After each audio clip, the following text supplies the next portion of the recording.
Joe எழுதிய never forget how much I love you என்ற நூலின் தமிழாக்கம் அருள்வள்ளன் அரசு நான் உன்னை எவ்வளவு நேசிக்கிறேன் என்பதை ஒருபோதும் மறந்துவிடாதே. நூல்கள் இப்போது விற்பனைக்கு. வணக்கம். இன்றைய நமது சிறப்பு விருந்தினர் ஊடகவியலாளர் இஸ்மாயில் அவர்கள். வணக்கம் சார். திமுக கூட்டணிக்கு ஆள் பிடிக்கக்கூடிய வேலையை தான் பார்க்குறாங்க அப்படின்னு அதிமுக கடுமையான விமர்சனத்தை முன் வச்சுருக்காங்க. ஒரு ஊடகவியலாளராக அதை எப்படி பார்க்குறீங்க? திமுக இவ்வளவு கீழே இறங்கி அவங்க போவாங்கன்னு சொல்லி யாருமே நினச்சிருக்க மாட்டாங்க. காங்கிரஸ் கட்சிக்கு 28 சீட்டு, ஒரு ராஜ்யசபா. தேமுதிகவுக்கு ஒரு ராஜ்யசபா. கட்சி ஆரம்பித்து கட்சியின் வரலாற்றிலே முதல் முறையாக நாடாளுமன்றத்துக்கு போகிறாங்க. அதே போல் பார்த்தீங்கன்னு சொன்னால் கமலஹாசனுக்கு ஒரு ராஜ்யசபா. இதெல்லாம் பார்க்கும்போது திமுக மிகப்பெரிய நடுக்கத்தில் இருப்பதை நம்ம தெரிஞ்சுக்க முடியுது. அந்த கட்சிக்காக வேண்டி அதாவது திமுகவினுடைய கூட்டணியில் ஒடுக்கப்பட்ட மக்களை பிரதிநிதிப்படுத்த சொல்லக்கூடிய விடுதலை சிறுத்தைகள் கட்சி, அவங்க கடைசி 5 வருஷத்தில் மிக கடுமையான அளவில் வேலை செஞ்சுருக்கிறாங்க. கட்சி கட்டமைப்பை பலப்படுத்து எல்லாமே நிறையா விஷயம் பண்ணியிருக்கிறாங்க. பட் அவங்களுக்கு ஒன்றும் இல்லைங்க. அவங்களுக்கு போன தடவை வாங்கின சீட்டு கிடைக்குமா அப்படிங்கிறது தெரியல. ஏன்னா காங்கிரஸுக்கு அதிகமான இடங்களை கொடுத்துருக்குறாங்க. அதற்கு பிறகு பார்த்திங்கன்னா சிறுபான்மையினரை நம்பி தான் திமுகவே இருக்கிறாங்கன்னு நம்ம தாராளமாக சொல்லலாம். ஆனால் அந்த கட்சிகளுக்கு எல்லாத்துக்கும் நாமம் போடப்பட்டிருக்கு. மனிதநேய மக்கள் கட்சிக்கு ஏற்கனவே அவங்க உதயசூரியனில் நின்றுருந்தாங்க, அதே 2 சீட்டு. இந்திய யூனியன் முஸ்லீம் லீக் கட்சிக்கு பார்த்திங்கன்னா அவங்க ஏற்கனவே 3 தொகுதிகள் வாங்கியிருந்தாங்க, அவங்களுக்கு 2 சீட்டு. கேட்டால் நீங்கள் விட்டு கொடுக்கணும். காங்கிரஸ் கட்சி விட்டு கொடுக்கறதுக்கு தயார் இல்லை, ஆனால் சிறுபான்மை கட்சிகள் விட்டு கொடுக்கணும் அப்படிங்கிற பதிலை பார்க்க முடியுது. இந்த வாக்குகளை தான் மொத்தமாக அறுவடை பண்ணி போன முறை திமுக ஜெயித்தாங்க.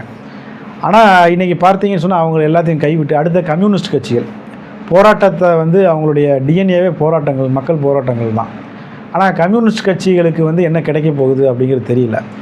அப்போ ஒரு பக்கம் அந்த கூட்டணிக்கு வலிமை சேர்க்கக்கூடியவர்கள் புறக்கணிக்கப்பட்டிருக்கிறாங்க. இன்னொரு பக்கம் இவ்வளவு ஆண்டுகளாக திமுகவை கடுமையாக விமர்சனம் செஞ்சுட்டு தேமுதிகவை சேர்த்துருக்குறாங்க. கமலஹாசன் டிவி உடைச்சார், அவருக்கு ஒரு ராஜ்யசபா சீட்டு. இப்போ இதெல்லாம் பார்க்கும்போது இது எல்லாத்தையும் விட மு.க. ஸ்டாலினுடைய ஒரு கிளிப்பு பயங்கர வைரல் ஆச்சு பார்த்தீங்களா? அப்படியே அந்த சிரிப்பு அவ்வளோ ரேரஸ்ட் நம்ம இதுன்னு சொல்லலாம். அவ்வளோ சாதாரணமாக அந்த சிரிப்பை நம்ம பார்க்க சோழியை முடிச்சாச்சு அப்படிங்க. ஆமாம் அப்படின்னு சொல்லி அவர் ஏறினதை பார்க்கும்போது உண்மையாகவே திமுக தான் சோழி முடிஞ்சிருக்கு. ஏன்னா இந்த கூட்டணிலாம் கிரவுண்ட் லெவலில் ஒர்க் அவுட்டே ஆகாது. திமுகவினர் ஒரு நாள் ஏற்றுக்கொள்ளவே மாட்டாங்க. வழக்கமாகவே திமுக கூட்டணி கட்சிகளை தோற்கடிக்கிறதுல திமுக நிர்வாகிகளுக்கு முக்கியமான பங்கு இருக்கும். இந்த முறை நிச்சயமாக 28 சீட்டு காங்கிரஸுக்கு ஒதுக்கி இருக்கிறது அதிமுகவுக்கு ஒரு பெரிய ப்ளஸ் பாயிண்ட். ஏன்னா அந்த தொகுதிகளை மிக எளிதாக அதிமுக கைப்பற்றுவதற்கான வாய்ப்புகள் அதிகமாக இருக்குது. ஆனால் எனவே இந்த ஆஃபர் தேமுதிக காங்கிரஸ் கொடுத்த ஆஃபருங்கிறது ஒரு வகையில் பார்த்தீங்கன்னா அதிமுகவுக்கு அது பலம் அப்படின்னு நம்ம எடுத்துக்கணும். அப்போ திமுக அவ்வளோ தூரம் பலவீனமாக இருக்கா? அப்போ திமுக ஆளுங்கட்சியாக இருந்தும் கூட மக்கள் விரோத போக்கு தான் இருக்கா? அப்போ மக்கள் எதிர்ப்பாளை இருக்குன்னு சொல்கிறதெல்லாம் அப்போ உண்மையா அப்படிங்கிற ஒரு கேள்வி இந்த இடத்துல இருக்கு இல்லையா? அதாவது இங்கே தான் நம்ம ரொம்ப மைண்ட்ரூட்டாக பார்க்கணும். திமுக கடந்த தேர்தலில் கிட்டத்தட்ட 45% வாக்குகளை வாங்கியிருக்காங்க 2021. அந்த கூட்டணியிலிருந்து எந்த கட்சியுமே வெளியேறவே இல்லை. அந்த கூட்டணி அப்படியே தான் இருக்குது. இது இல்லாமல் புதிதாக பார்த்தீங்கன்னு சொன்னால் கமலஹாசன் போய் ஜாயின் பண்ணியிருக்கிறார். இப்போ அவர் கடந்த தேர்தலில் கிட்டத்தட்ட ஒரு 3-4% வாக்குகளை வாங்கியிருக்கிறார். அப்போ ஆட்டோமேட்டிக்காக கிட்டத்தட்ட 48% வாக்குகள் அவங்க கணக்குப்படி அல்காரிதம் படி இருக்கணும். இதில் புதுசாக அவங்க தேமுதிகவை சேர்க்கணும்னு அவசியமே இல்லை. பட் தேமுதிகவுக்கு இவ்வளோ பெரிய ஆஃபரை கொடுத்து சேர்க்குறாங்க அப்படின்னா அப்போ அவங்களுக்கு திமுக தலைமை ரொம்ப தெளிவாகவே உணர்ந்துட்டாங்க. ஏற்கனவே அவங்க 45% வாக்குகளை நம்ம வாங்க முடியாது, அதிமுக கூட 39% வாங்கியிருக்கிறாங்க. அப்போ அவங்களோட பெர்சன்டேஜ் அதிகமாகும் அப்படிங்கிறத ரொம்ப கெஸ் பண்ணி தான் தேமுதிகவுக்கு மிகப்பெரிய ஆஃபர், காங்கிரஸ் கட்சிக்கு பெரிய ஆஃபரை கொடுத்துருக்குறாங்க. இப்போ இது அப்பட்டமாகவே தெரியுது திமுக தலைமைக்கே நம்பிக்கை இல்லை. அவங்க 5 ஆண்டுகள் ஆட்சி மீது அவங்களுக்கே நம்பிக்கை இல்லை. இவ்வளோ தூரம் எல்லாம் செஞ்சும் கூட 5000 ரூபா அக்கௌண்ட்டில் போட்டார். அடுத்ததாக மாற்றுத்திறனாளிகள் இவங்களுக்கெல்லாம் நிறையா விஷயங்கள் பண்ணார். இதெல்லாம் செஞ்சும் கூட அவங்களுக்கு தேமுதிக 1% வாக்குகளோடு இல்லாத தேமுதிக தேவைப்படுது அப்படின்னா மிகப்பெரிய அளவில் திமுக தலைமை அவங்க எலெக்ஷன் ரிசல்ட்டை முன்கூட்டியே கணிச்சிட்டாங்கிறத நம்ம சொல்லலாம். அப்போ திமுக அவ்வளோ தூரம் பலவீனம் அடைஞ்சு இருக்கா? அதுதான் அதைத்தான் காட்டுது. திமுக காரணங்கள் இருக்கும்ல அதுக்கு. அதுதான் அதாவது திமுக அப்படிங்கிற கட்சி கட்டமைப்பில் நீங்கள் பார்த்துக்கிட்டிங்கன்னா முழுக்க வாரிசு அரசியல். அந்த கட்சியில் அந்த வாரிசுகளுக்கு தான் பதவி கிடைக்கும். குறுநில மன்னர்கள் மாதிரி மூத்த அமைச்சர்கள் தங்கள் குடும்பங்களை வளர்த்துட்ருக்குறாங்க. இப்போ கட்சி தொண்டர்களுக்கு முன்புலாம் வந்து திமுகவை பற்றி ஏதாவது பேசணும் இது பண்ணணும்னா அந்த கட்சி தொண்டர்கள் கொந்தளிப்பாங்க, ஆவேசம் அடைவாங்க. இன்றைக்கி அதெல்லாம் நீங்கள் பார்க்கவே முடியல. ஏன் அப்படின்னா அந்த தொண்டர்களுக்கே தெரிஞ்சு போச்சு, இது வந்து நம்ம தொண்டர்களுக்கான கட்சி, ஏழை எளிய தொண்டர்களுக்கான கட்சி கிடையாது, இது முழுக்க முழுக்க பண்ணையார் கட்சியாக மாறிடுச்சு. நம்ம எதுக்கு போய் வெட்டியாக சண்டை போடணும்னு சொல்லி அந்த உணர்வே இல்லாமல் வந்து போயிடுச்சு. இப்போ இதெல்லாம் சரி கட்டணும் அப்படின்னு நிறைய பணம் வச்சுருக்கிறாங்க, நிறையா ஊழல்கள் செஞ்சு பணம் நிறைய வச்சுருக்கிறாங்க. அந்த பணத்தை கொடுத்து கூட்டணி கட்சிகளை வந்து ஈஸியாக வளைச்சி அதன் மூலமாக கூட்டணி கட்சிகள் மூலமாக வாக்குகளை வாங்கலாம்னு நினைக்கிறாங்க. அதனால தான் கூட்டணிகளை தேடி அவங்க போகிறாங்க. அவங்க ஸ்ட்ராங்காக இருந்தால் தான் ஜெயலலிதா அவர்கள் ஒரு முறை நின்னாங்கல்ல, அந்த மாதிரி 200க்கும் மேற்பட்ட தொகுதியில் இரட்டை இலையிலே 234 இரட்டை இலையில் நின்னாங்க, 40 தொகுதியில் நின்னாங்க. அந்த மாதிரி இவங்க நிற்கலாம்ல. சின்ன சின்ன கட்சிகளை வச்சுட்டு இவங்க பலமாக உண்மையாகவே இருந்தாங்கன்னா, காங்கிரஸ் போகிறீங்களா போய்க்குங்க, நாங்கள் உதயசூரியன் எங்கள் கட்சி ரொம்ப ஸ்ட்ராங்காக இருக்குது, 5 வருஷம் நாங்கள் சூப்பராக ஆட்சி பண்ணியிருக்கோம், அதனால் காங்கிரஸ் தேவையில்லை. சின்ன சின்ன கட்சிகள், சிறுபான்மை கட்சிகள் உதயசூரியன் நிற்கிறாங்கல்ல, அவங்கள மட்டும் வச்சுக்கிட்டு ஜெயலலிதா மாதிரி அவங்க எலெக்ஷன் எதிர்கொண்டாங்கன்னா உண்மையிலேயே திமுக ஸ்ட்ராங்காக இருக்குது நம்ம எடுத்துக்கலாம். பட் எல்லாரையும் ஓடி ஓடி ஒரு படத்தில் வடிவேலு கிரிக்கெட்டுக்கு ஆள் பிடிக்கிற மாதிரி இவங்க பிடிக்கிறாங்கன்னா என்ன அர்த்தம்னா ரொம்ப பலவீனமான நிலையில் இருக்கிறாங்க, அது அவங்களும் உணர்ந்துருக்கிறாங்க அப்படிங்கிறத நம்ம தெரிஞ்சுக்க முடியுது. தேமுதிக வந்து அதிமுக கூட தான் கூட்டணி பேசிக்கிட்டே இருந்தாங்க, எப்படியும் அதிமுக கூட கூட்டணி சேர்ந்துருவாங்க அப்படின்னு நம்பிக்கிட்டு இருந்தோம். ஆனால் திடீர்னு பார்த்தா திடீர்னு யூட்டன் அடித்து திமுக கூட்டணியில் போய் சேர்ந்துட்டாங்க. அப்போ திமுக பலவீனமாக இருக்குது அல்லது தேமுதிகவுக்கு ஒரு தேவை இருக்குது, அந்த தேவையின் அடிப்படையில் 2 பேரும் ஒன்று சேர்ந்துக்கிட்டாங்க.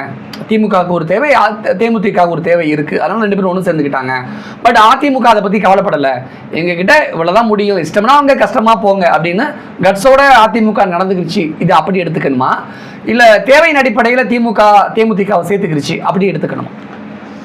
அதாவது ஒரு தேர்தலில் வந்து அதிமுகவுக்கு இருக்கக்கூடிய கட்ஸ் திமுகவுக்கு இல்லை அப்படி பார்க்கணுமா? அதாவது எப்போவுமே நேருக்கு நேர் விமர்சிக்கக்கூடிய கட்சிகள் ஒரே அணியில் சேர்ந்தாங்கன்னா அந்த கூட்டணி தோல்வியை தழுவிடும்.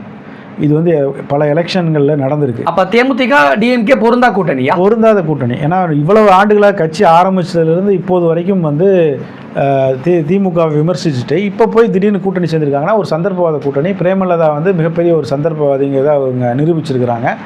நீங்கள் வந்து ராஜ்யசபா சீட்டு வாங்கினது தேமுதிகவுக்கு பெரிய ஒரு ப்ளஸ் பாயிண்ட் தான். அது தேமுதிக தான் இதில் கெயின் பண்ணியிருக்கிறாங்க, திமுக ஒரு நாளும் இதில் கெயின் பண்ணவே முடியாது. திமுகவுக்கு இது லாஸ் தான். இருந்தாலும் வந்து கூட 10 பேர் வந்து நில்லுங்கடா அப்படின்னு சொல்லி வடிவேல் சொல்கிற மாதிரி கூட்டணியை பலப்படுத்தி காட்டி மக்களை வந்து ஏமாற்றிடலாம், பெரிய கூட்டணி அமைச்சிட்டோம் அப்படிங்கிறத காட்டி ஏமாற்றிடலான்னு தான் நினச்சி திமுக இவ்வளோ பெரிய ஆஃபர் கொடுத்துருக்காங்களே தவிர இந்த கூட்டணியால் திமுகவுக்கு எந்த பிரயோஜனமும் கிடையாது, தேமுதிகவுக்கு பிரயோஜனம் தான். ஏன்னா அவங்க எலெக்ஷனில் சட்டமன்றத்தில் சீட்டு வாங்கி அவங்க ஜெயிக்கிறது வேறு, நிச்சயமாக தோல்வி அடைஞ்சிருவாங்க.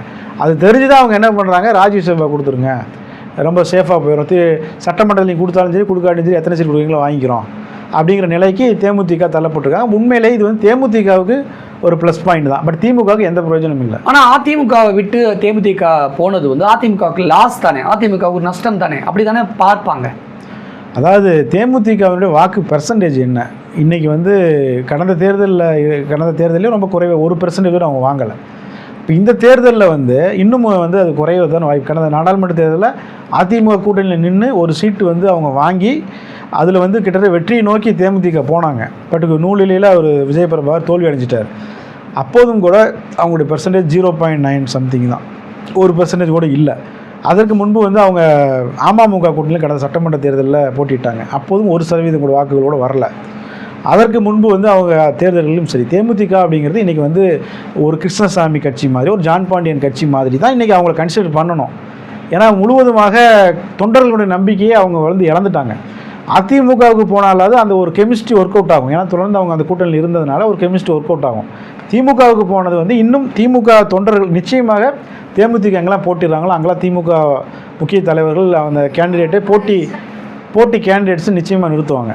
இது வந்து வழக்கமாக திமுக பண்ணுறது, தேமுதிக எதிராக கண்டிப்பாக பண்ணுவாங்க. தேமுதிக வந்து ஒரு சட்டமன்றத்தில் கூட அவங்க ஜெயிப்பதற்கான வாய்ப்புகளே இல்லை.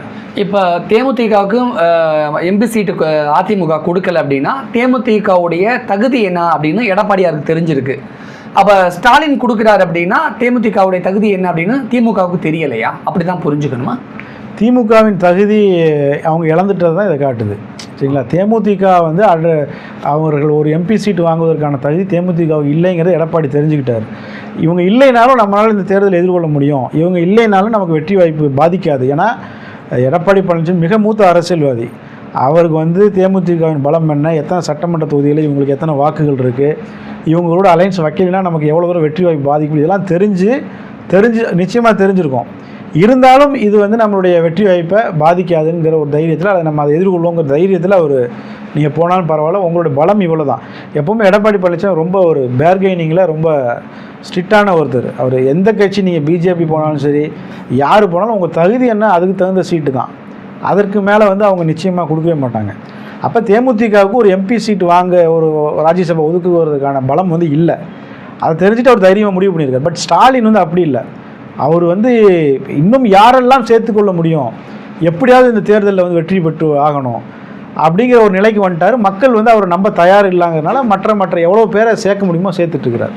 ஆனால் தேர்தலை பொறுத்த வரைக்கும் கூட்டணி பலம் தான் முக்கியம் அப்படிங்கிற கருத்தியலை திமுக உணர்ந்ததுனால தான் தேமுதிக கூட்டணிக்குள்ளே சேர்த்துக்கிடுச்சு. ஆனால் எடப்பாடி எந்த தைரியத்தில் தேமுதிகவை லூஸ் பண்ணார் அப்படிங்கிற கேள்விகள் முன்வைக்கப்படுது. அப்போ எடப்பாடிக்கு ஒரு தைரியம் இருக்கா? தேமுதிக இல்லாமல், கூட்டணி பலம் இல்லாமல் அதிமுகனால தனிச்சுனா கூட ஜெயிச்சிட முடியுங்கிற தைரியத்தில் எடப்பாடி இருக்காரா? அப்படி புரிஞ்சு அதிமுக கூட்டணின்னு ஒன்று இருக்குது. அதிமுக கூட்டணி கடந்த எவ்வளோ தூரம் பலமாக இருக்குன்னு ஒரு கேள்வி இருக்குல்ல. இல்லை, கடந்த நாடாளுமன்ற தேர்தலில் அதிமுக கூட்டணி வந்து அதிமுக தலைமையிலான கூட்டணி கிட்டத்தட்ட 22% ஓட்டுகள், 23% வாங்கியிருக்கிறாங்க.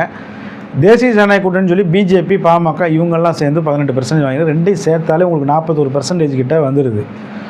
அந்த பக்கம் அப்படின்னு நீங்கள் எடுத்திங்கன்னா திமுக கூட்டணி அதை விட 2-3% வாக்குகள் அவங்க கூடுதலாக பெற்று கிட்டத்தட்ட 40 மக்களவை தொகுதிகளையும் அவங்க கைப்பற்றிருக்கிறாங்க. எனவே தேமுதிக வந்து இங்கே ஒரு பெரிய ஃபேக்டர் கிடையாது. தேமுதிகவுக்கு வந்து அப்படி ஒரு பெரிய ஃபேக்டராக இருந்தால் தான் அவர் ரெகக்னைசேஷன் பண்ணியிருப்பார். இப்போ எடப்பாடி வந்து தேமுதிக இல்லாமல் எலெக்ஷனை எதிர்கொள்ள முடியும்னு நினைக்கிறாரு. இன்னொரு பக்கம் ஸ்டாலின் வந்து உங்களுக்கு எதாவது கொடுத்து உள்ளே இழுக்கணும்னு நினைக்கிறாருன்னா அப்போ யார் பலவீனமாக இருக்கிறான்? திமுக பலவீனமாக இருக்கிறனால தான் அவங்க இந்த நிலைக்கு. காங்கிரஸ் பார்த்து பயப்படுற அளவுக்கு தான் திமுக பலவீனமாக இருக்கா? தேமுதிக கூட்டணிகளை சேர்த்தாதான் திமுகனால ஜெயிக்க முடியும் அப்படின்னுங்கிற பலவீனமான ஒரு பார்வையில் தான் திமுக இருக்காங்கிற கேள்வி இருக்குல்ல. திமுக இன்றைக்கு வந்து யாரையுமே இன்னைக்கு விடக்கூடிய நிலையில் இல்லை.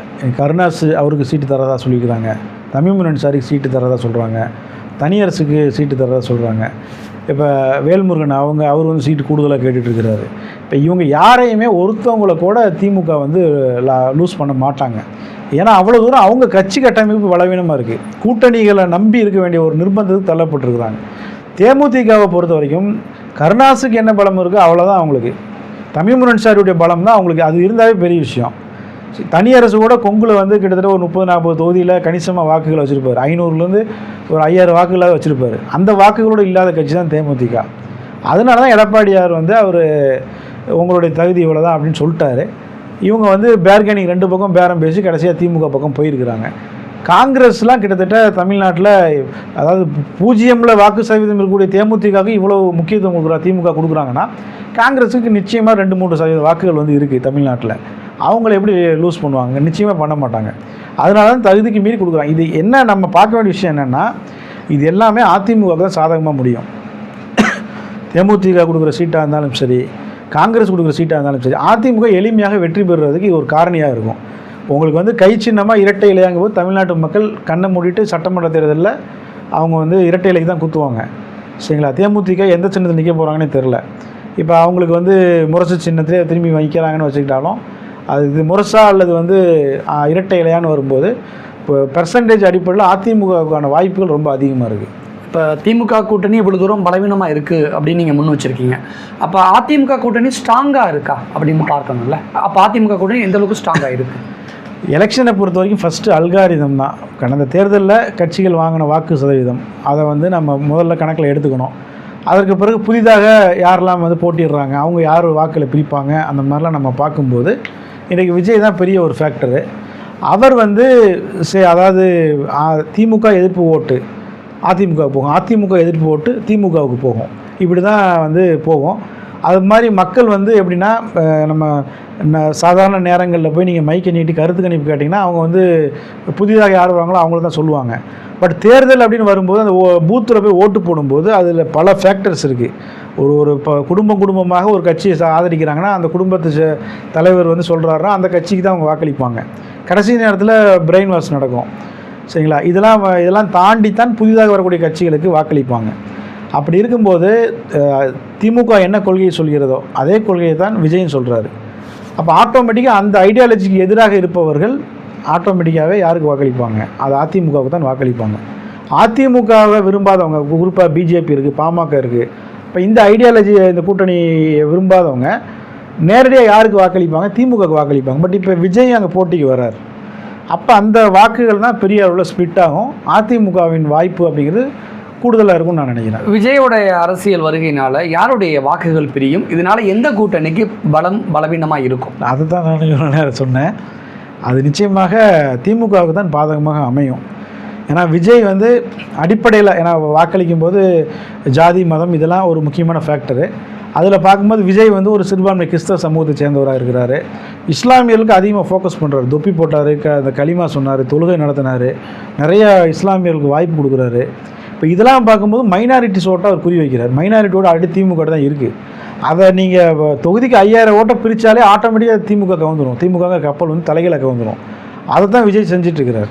அப்போ நிச்சயமாக இது வந்து மிகப்பெரிய அளவில், ஏன்னா ஏற்கனவே கொங்கு மண்டலத்தை பொறுத்த வரைக்கும் அதிமுக கூட்டணிங்கிறது ரொம்ப ஸ்ட்ராங். அதிமுக பாஜக அந்த கூட்டணி கொங்கு மண்டலத்தில் ரொம்ப ஸ்ட்ராங். கடந்த தேர்தலில் 50க்கும் மேற்பட்ட சீட்டுகளை வென்றிருக்கிறாங்க. அவங்க போன தேர்தலில் அதிமுகவுக்கு பலவீனமானது என்ன அப்படின்னா, தென் மாவட்டங்களில் கொஞ்சம் அவங்களுக்கு வந்து நிறைய இடங்களில் இழந்தாங்க. இந்த முறை வந்து அதுவும் அவர்களுக்கு வர்றதுக்கான வாய்ப்புகள் அதிகமாக இருக்குது. அமமுக டிடி சேர்ந்துருக்கிறார். அப்போ அதுக்கான வாய்ப்புகள் அதிகமாக இருக்குது. எனவே வந்து மத்திய சென்னை மண்டலம், சென்னை, திருவள்ளூர், காஞ்சிபுரம், அதே போல் வட மாவட்டங்கள், இங்கே வந்து எப்போவுமே திமுக ஸ்ட்ராங்காக இருப்பாங்க. இங்கே டஃப் ஃபைட் இருக்கும் திமுகவுக்கும் அதிமுகவுக்கும். தென் மண்டலம் அதே போல் கொங்கு மண்டலத்தை பொறுத்த வரைக்கும் அது அதிமுகவுக்கு சாதகமாக இருக்கும்னு நான் நினைக்கிறேன். ஓகே, தமிழ்நாடு அரசியல் களத்தை பொறுத்த வரைக்கும் திமுக கூட்டணி ரொம்ப பலவீனமாக இருக்குது, அதிமுக கூட்டணி ஸ்ட்ராங்காக இருக்குது அப்படின்னு நீங்கள் முன் வச்சுருக்கீங்க. தேர்தலுக்கு இன்னும் சில மாதங்களே இருக்குது. அடுத்தடுத்து என்ன நடக்குது அப்படிங்கிறத நம்ம பொறுத்திருந்து பார்க்கலாம். நிறைய விஷயங்கள் ஷேர் பண்ணிக்கிட்டீங்க. மிக்க நன்றி. நன்றி வளன்.